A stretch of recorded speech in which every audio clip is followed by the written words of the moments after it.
Alright, let's do number 67, Tao Te Ching.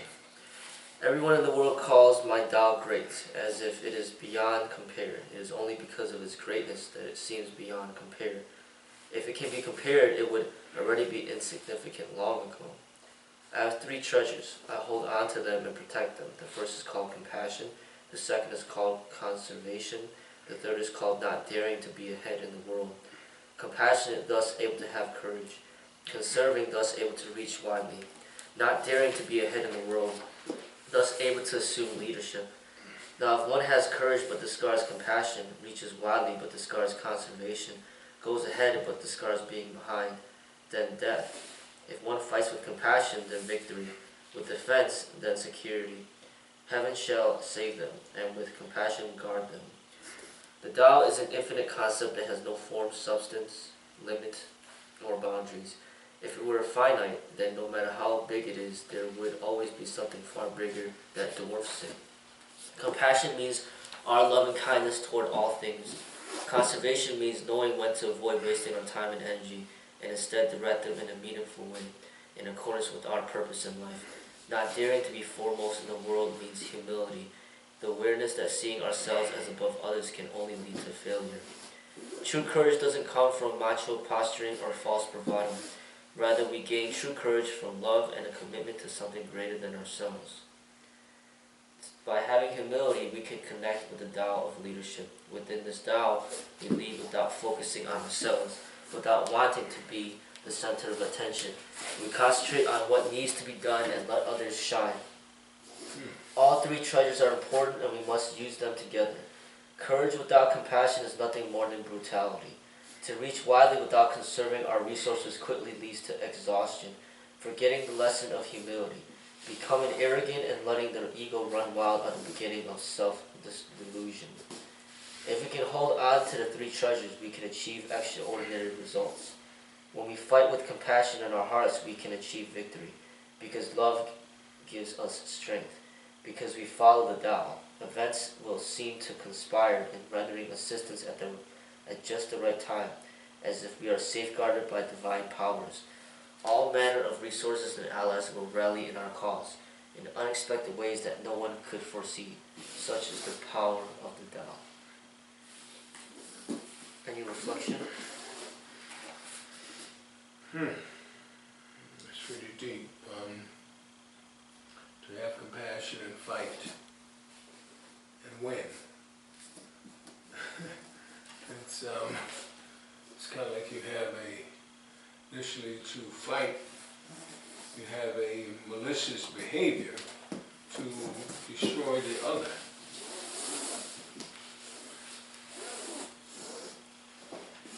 Is that fight not one in the struggle, maybe a personal struggle that one would have, versus fighting someone else? I'm wondering. But that if you can win through compassion for another, then that is a greater fight that you have than just one out of animosity towards another. You know, it's pretty deep. It's pretty deep.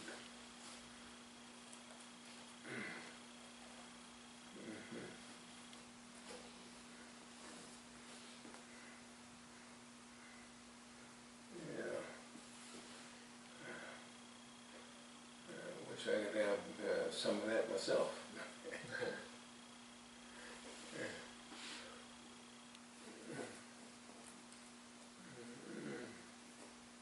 And they're calling you teacher. If I'm a good student, you call me grasshopper.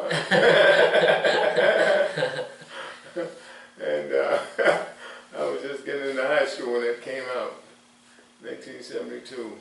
About to graduate from high school when it ended in 1975, and I had the pleasure of meeting Tao Te Ching in Toronto.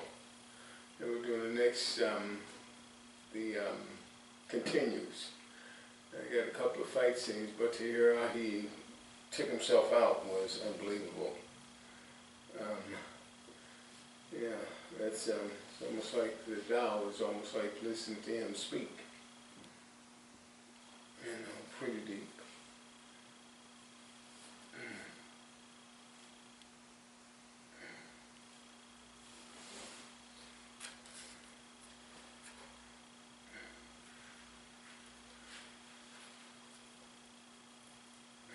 68. The great generals are not warlike. The great warriors do not get angry. Those who are good at defeating enemies do not engage them. Those who are good at managing people lower themselves. It is called the virtue of non-contention. It is called the power of managing people. It is called being harmonious with heaven, the ultimate principle of the ancients. As Sun Tzu remarks, the greatest warrior is the one who wins without fighting. In the battlefields of life, we are great generals or warriors. Do we get aggressive with people? Do we get angry easily? If so, then we cannot claim greatness. Lao Tzu suggests that the better way is for us to approach the battle with calmness and composure. This increases our effectiveness in action and allows us to achieve victory with a minimum of fighting, or no fighting at all. To lower oneself is to be humble, because skillful managers are not arrogant and assuming that they are more capable than everyone else. They are able to delegate authority and empower others to utilize their talents fully. Non-contention applies not only to military leadership, but also to social interactions. It is a powerful way to manage our personal relationships with other people. If we follow this virtue at the workplace, we will be at peace with co-workers. We will not get angry with them or engage them in petty squabbles. This virtue leads not only to harmony, but also to success. Heaven means nature, which is always non-contentious. In a thunderstorm, we can sense tremendous power, but no hatred, anger, or arrogance. When the ancient sages noted this, they made non-contention their ultimate principle. Another deep statement. I'm not sure if this is, do you have something to say, Chris? It just makes me, it's almost like a reminder to remain humble and keep a sound mind in all situations.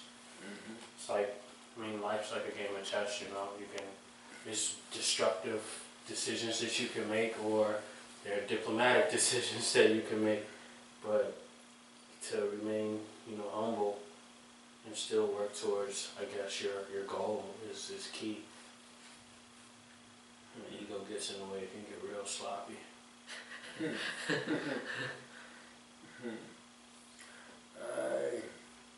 I had a situation the other day. I work amongst a lot of women, and I have to keep my tongue. My supervisor as one, and she'd asked me, because I'm steward, she'd asked me if I discussed something with an individual. I told her it wasn't none of your business, and she got a bit upset, so she was mulling around and kind of like figure eights outside the men's locker room, right? And I came out, and she said, "There's no argument and whatnot." And I walked to her and I said, "You have a way of pushing buttons. One day somebody's going to come at you." She said, "Come on." I said, "No, I'm much bigger than that." And of course, I asked to speak to the director before, after I got finished with that squabble with her. And where he didn't want to talk to her, but presented it in the office. And she has a way of making statements and triggering people. It's like, I had to tell her one time, I said, "Look, the children are at home. Unless you're born 1960, 1950, and your children are at home." That's basically my mom and pa, my pa and mom. And sometimes the women make statements to me, and I don't respond quickly to them. But I find that statement of the Tao and is true. To humble yourself and let others shine. And in a way, you shine greater because you have humbled yourself. And I find that so, hearing that, it makes me want to try that at work. A little bit more.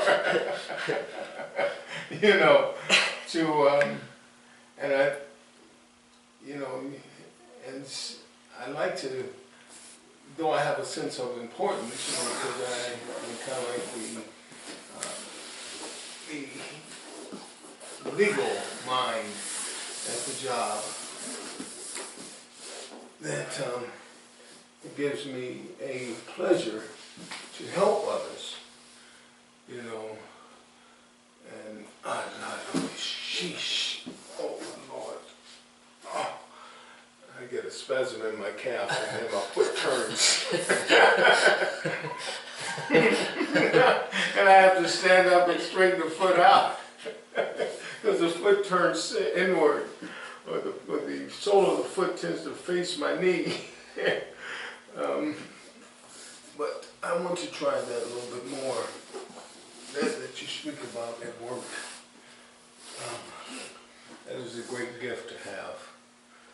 You know, there was one tale of the Buddha, and people were arguing at him. And he told the people, you came late, because the Buddha was the master swordsman.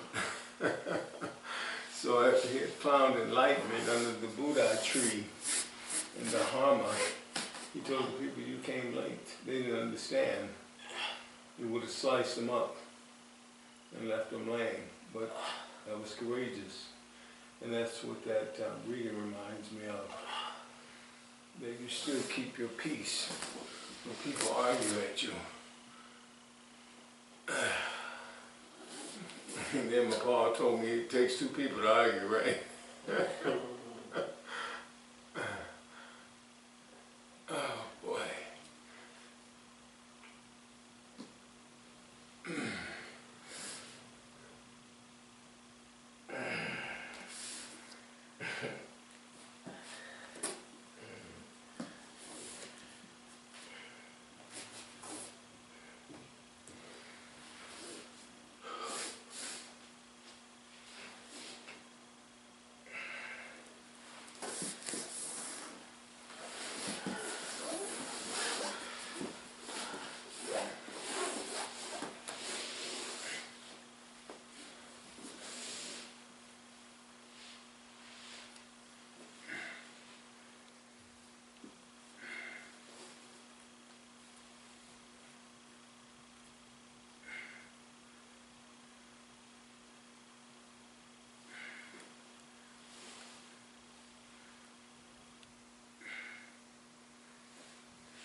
So it says, also suggests the better ways for us to approach the battle with calmness and composure. This increases our effectiveness in action, allows us to achieve victory with a minimum of fighting or no fighting at all. That's exactly how you should spar, you know, battling, that's like sparring, fighting. So, try to be calm and composed and relaxed, and then, you know, if you do it right, then you don't really have to use that much energy to take care of the situation. Even if you have a firearm, you remain calm, composed, you get a good distance, point your firearm at the person, you direct them what to do, where to stand, or what to, you know, to de-escalate the situation. Then you don't have to shoot him, but you got control over him, and then he's no longer a threat. Rather than just taking the gun out of fear and then shooting, you know, shoot to kill, or you end up shooting a bystander, you know, you're not calm, you're not composed, you're just in fear, you're just reacting, and, you know, you don't have to kill all the time, you know, like you have the gun in your hand, but you're calm, you're composed, and you're in control. You know, you direct the person to get on the ground, or whatever the case may be, and then you save the person's life, you save your own life, you didn't really have to fight that much, but a lot of people don't know how to do that. You know, they feel like they're in danger, and then all of a sudden they just react. They're not calm. They're in fear. So when you spar, it's trying to teach you to be relaxed in a tense situation. Most people, when they're fighting, they're always going to be tense and in fear.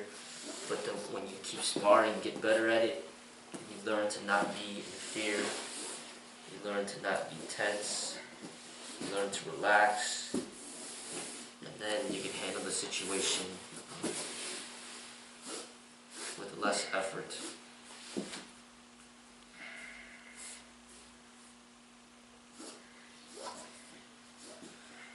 And you're less likely to hurt somebody when you really need to hurt them.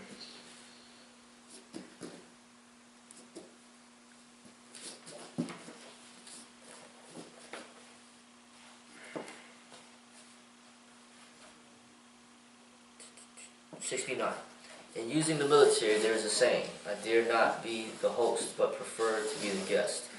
I dare not advance an inch, but prefer to withdraw a foot.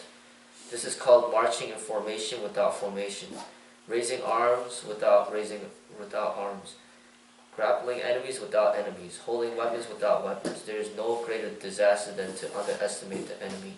Underestimating the enemy almost made me lose my treasures. So when evenly matched armies meet, the side that is compassionate shall win. In this saying, the host is the aggressor, who by advancing too eagerly into battle is likely to become overextended and unbalanced. The guest is the cautious defender who retreats to allow the aggressor to stumble and thus defeat himself. In the host-guest dynamic, the ancient Chinese see the host as the active party who urges visitors to sit, drink, and eat. The guest is the passive one who reacts to the actions initiated by the host. Lao Tzu compares life strategy to military strategy.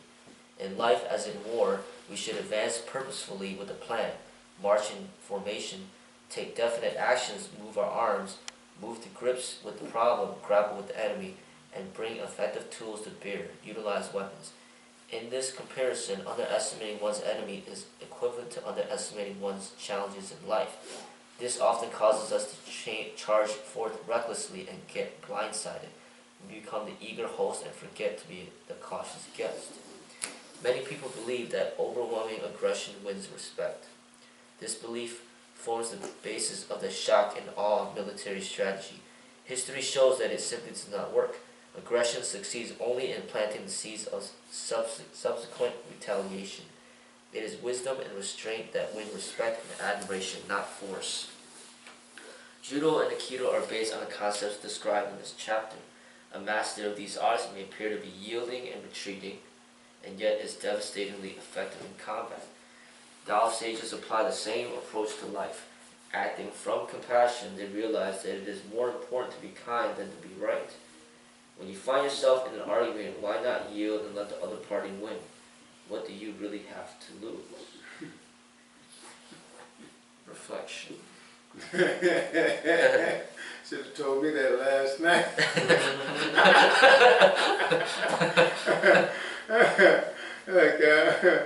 I came home one Saturday and she was cleaning up, my significant other was cleaning up the dining room, right, moving everything out the way, you know, but the stuff had been there for years, I mean, almost 10 years, you know. I had made the instrument, it was a cabinet. And I just, while she was cleaning, I just walked around, didn't say nothing, just did what I had to do for myself. Carried myself back to my room, or back to the room and chilled. And just this particular instrument, put it on the back porch. It stayed out there for a week or so. I hadn't emptied the emptied my garbage. I had 2-liter bottles of empty soft drink. I went to go empty the other day. There was a big monstrosity that I built right there, so I had to take that down to the garbage can. Oh, I didn't empty the garbage yesterday. Oh, she snapped on me. They said she was mad. I said all it has to do is just be put on the receptacle in the back porch. And she wanted me to take it all the way down to the basement, or to the garbage. I didn't move. And maybe I might have to apologize for that. Maybe not. More likely not.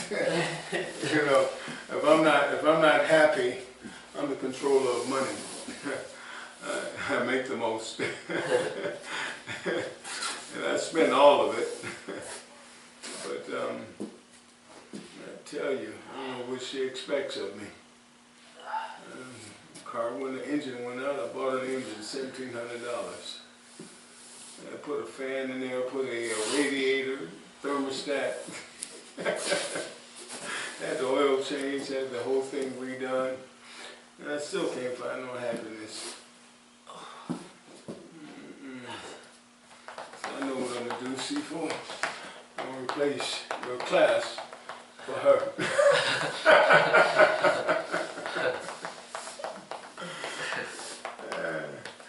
At least this will bring me some happiness, I'm sure. Last time this stuff happened, I went and got me a degree as a paralegal.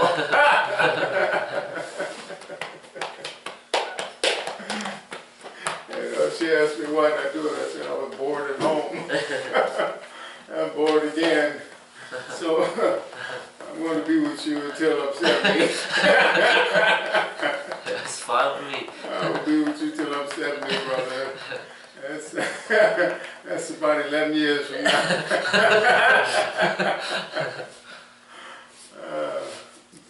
I told a young lady, I said, I'm in the gym and I got another class that I go to 6 days a week, you know, 3 times in the gym, or at least 2 times and 3 times here. I said, I'm trying to get my youth back. She said, your youth? Yeah, I'm maybe older than she. She said, keep trying. She told me. But I'm not giving in. Well, today you're the youngest you'll ever be again. Until tomorrow. But